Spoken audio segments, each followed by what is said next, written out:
Bonjour à toute la communauté libre et riche et bienvenue pour une nouvelle vidéo. Laisse-moi te poser une question. Comment est-ce qu'un homme a pu passer de ça à cela ? C'est-à-dire l'homme le plus riche de la planète. Une personne qui a renoncé à un emploi sûr et confortable à Wall Street afin de monter son entreprise, connue aujourd'hui comme Amazon, et atteindre son rêve. Il s'agit bien évidemment de Jeff Bezos, le plus grand homme d'affaires américain actuel, le plus riche de la planète, avec une fortune estimée à plus de 150 milliards de dollars américains en 2018 et à la tête de la plus grande boutique en ligne. C'est pourquoi, aujourd'hui, nous allons voir les 5 secrets de cet homme au destin exceptionnel afin de prouver à tous qu'il est possible de réussir dans la vie lorsque l'on est motivé et déterminé. Raison pour laquelle je te demande de liker et partager cette vidéo afin de motiver le plus de personnes possible. Donc c'est parti.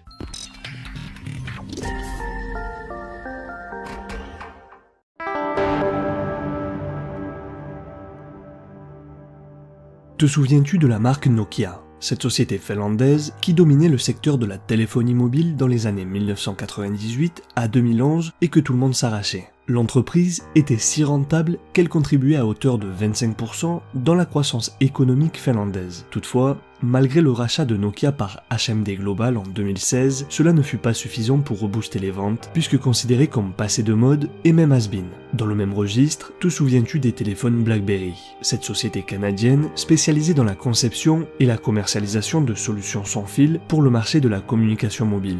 En 2001, le premier BlackBerry avec téléphone cellulaire est introduit. C'est le premier appareil vendu en dehors de l'Amérique du Nord. Dès lors, plus de 45% des smartphones présents sur le marché sont de cette marque. Malheureusement, 15 ans plus tard, l'entreprise confirme son déclin spectaculaire dans le marché mondial de la téléphonie, puisqu'en 2016, BlackBerry a mis fin à plus de 20 ans de développement et de fabrication de terminaux en interne.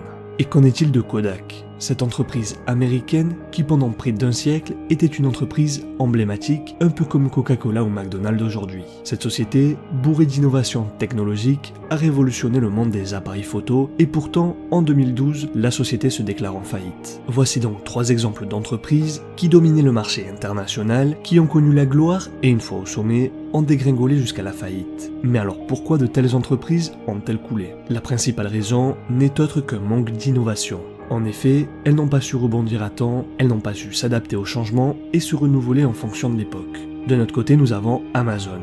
Initialement, c'était une librairie en ligne créée en 1994 et basée à Seattle. Elle a traversé 2 crises financières, dont une crise technologique de 2000-2001 qui aurait pu lui être fatale puisqu'en rapport direct avec son secteur d'activité, et pourtant, 25 ans plus tard, elle est plus puissante que jamais. Amazon a non seulement survécu à ces 2 crashs, mais en plus, elle se retrouve propulsée au top 3 des fameuses méga-caps, c'est-à-dire les sociétés dont la capitalisation boursière dépasse les 100 milliards de dollars avec 870 milliards de dollars de capitalisation boursière. Mais alors comment fait Amazon pour résister aux crises depuis tout ce temps ? Eh bien la réponse est très simple. Jeff Bezos s'est renouvelé. Il a commencé par vendre des livres en ligne, puis s'est diversifié vers la vente d'autres produits, d'abord par l'élargissement de produits culturels disponibles à l'achat, puis vers la mise à disposition progressive de produits de tout type.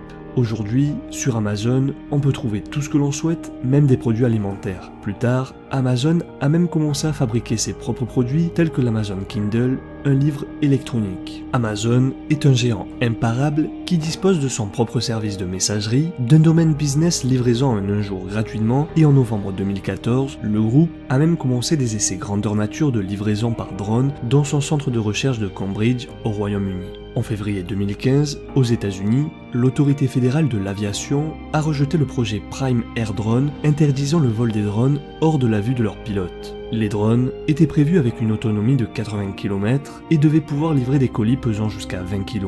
Dans sa recherche de nouveaux clients, Amazon a signé depuis 2014 plusieurs partenariats avec différentes universités et des casiers ont été installés sur le campus des universités pour permettre aux étudiants de récupérer leurs commandes sans frais de livraison. Il prévoit notamment d'ouvrir des magasins physiques dans le monde entier et a même créé ses propres systèmes d'abonnement vidéo Amazon Prime. Jeff Bezos a même créé une seconde entreprise, Blue Origin, et pense même proposer des voyages spatiaux. Comme tu peux le voir, l'évolution a été constante et si Jeff Bezos avait seulement continué de vendre des livres en ligne comme en 1994, aujourd'hui Amazon ne serait pas le géant qu'il est, il n'existerait peut-être plus. Donc le premier enseignement que nous devons retenir, c'est d'être en capacité d'évoluer face au temps qui passe, tant au niveau professionnel que personnel. Nous devons absolument tenter de nouvelles choses, innover, sortir de sa zone de confort. C'est donc certainement une des leçons les plus importantes que nous devons retenir de cette histoire, à savoir chercher constamment à évoluer. C'est la raison pour laquelle Jeff Bezos a affirmé que ce qui est dangereux, c'est de ne pas évoluer.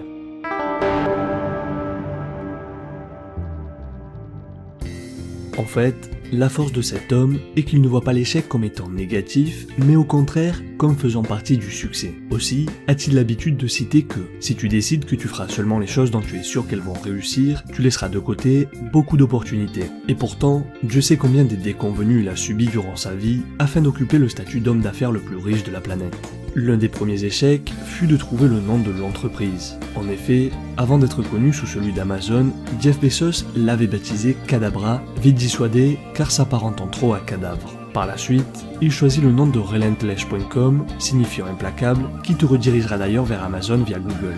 Finalement, il opta pour un nom commençant par la première lettre de l'alphabet afin d'apparaître en tête des recherches et fut fasciné par le nom Amazon en référence au plus grand fleuve du monde, tout comme il imaginait alors sa plus grande boutique en ligne.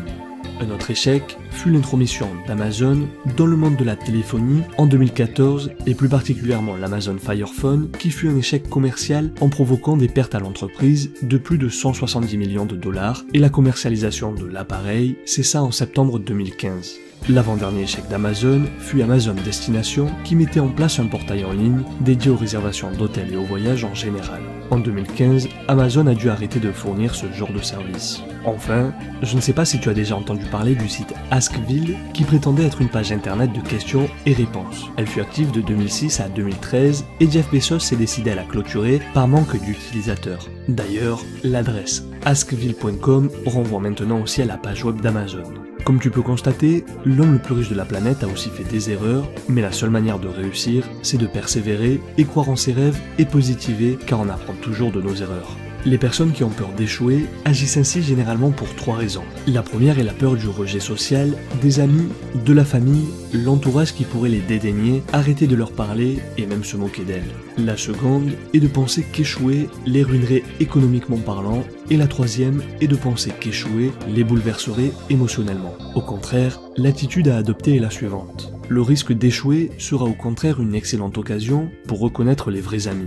De même, échouer n'a pas de raison de te ruiner financièrement. Si tu te rends compte que le projet n'est pas viable, il te faudra vite abandonner cette idée et passer à une autre qui te fera prospérer. Il ne faut pas hésiter à prendre des risques, mais il ne faut pas non plus se risquer à continuer dans une voie sans issue. En conclusion, si tu dois échouer, fais-le le plus rapidement possible. Ce qui nous mène à la troisième raison, qui est de vite passer à autre chose sans s'attacher sentimentalement parlant à ce business afin de ne pas s'attrister mais plutôt se motiver et surtout la chose la plus importante est qu'on apprend toujours de nos erreurs parce que les vraies leçons proviennent des échecs.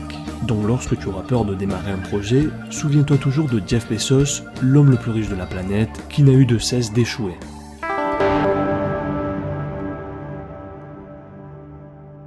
Les 2 principales caractéristiques de Jeff Bezos sont être visionnaire et penser en grand. 2 qualités de base pour monter un business. Ce qui a poussé Jeff Bezos à créer Amazon est très simple. Une information. En 1994, il découvre qu'Internet est en train de se développer à un taux de 2300% chaque année. Rappelle-toi qu'à cette époque, Internet faisait ses premiers pas et donc Jeff le visionnaire a sauté sur l'occasion et profité de cette opportunité pour lancer et créer un e-commerce. Cette attitude démontre que cette célébrité emblématique a été précurseuse dans sa manière de penser en grand et sa vision du futur. Cela se démontre aussi dans le choix du nom et du logo d'Amazon. En fait, en les analysant, on réalise à quel point le choix de la raison sociale est réfléchi et surtout stratégique. En effet, il commence par la lettre A, la première lettre de l'alphabet, afin d'être le premier dans tous les annuaires et moteurs de recherche. Ensuite, l'élément caractéristique est sans aucun doute la petite flèche orange qui relie le A au Z en formant un sourire assimilable au plaisir, à la joie pour indiquer implicitement que sur Amazon, on a le bonheur de trouver tout de A à Z. Enfin, le choix du nom Amazon était ingénieux. L'Amazon est le plus grand fleuve, non pas d'Amérique du Sud, mais du monde. C'est le fleuve le plus gros et le plus abondant de la planète, avec une grande variété d'espèces amazoniennes. Eh bien la société Amazon est exactement pareille. C'est l'un des plus grands commerces du monde, avec une grande variété d'articles. Donc Jeff Bezos nous recommande, si l'on souhaite démarrer notre propre entreprise, d'orienter nos choix vers des secteurs d'activité qui ont de l'avenir et surtout de penser en grand. Durant ton ascension, certaines personnes essayeront de te démotiver ou même de te dissuader parce qu'elles ne croiront pas en toi. Donc assure-toi toujours que cette personne qui doute, ce n'est pas toi. S'entourer des bonnes personnes pour élever son empire a été la base de la réussite de Jeff Bezos. Une des principales caractéristiques du choix de son équipe est à la fois l'aptitude et l'attitude. Lorsque l'on combine les deux, à savoir les compétences professionnelles, les connaissances et une bonne mentalité de travail, on est en mesure d'impulser son entreprise vers le succès. Pour savoir le nombre d'employés embauchés pour former son équipe, Jeff Bezos a la solution, la règle des 2 pizzas. Il forme seulement des équipes de travail qui peut être nourries avec 2 pizzas, ce qui représente environ 5 à 7 personnes. En réalité, ce nombre optimal reflète exactement la réalité. Les équipes avec de gros effectifs, à long terme, perdent en performance, elles ont une efficacité décroissante dans le temps, alors qu'avec différentes petites équipes de 5 à 7 personnes, on peut se concentrer sur un domaine spécifique, les réunions sont moins longues, l'ambiance est plus conviviale, donc l'efficacité est beaucoup plus élevée.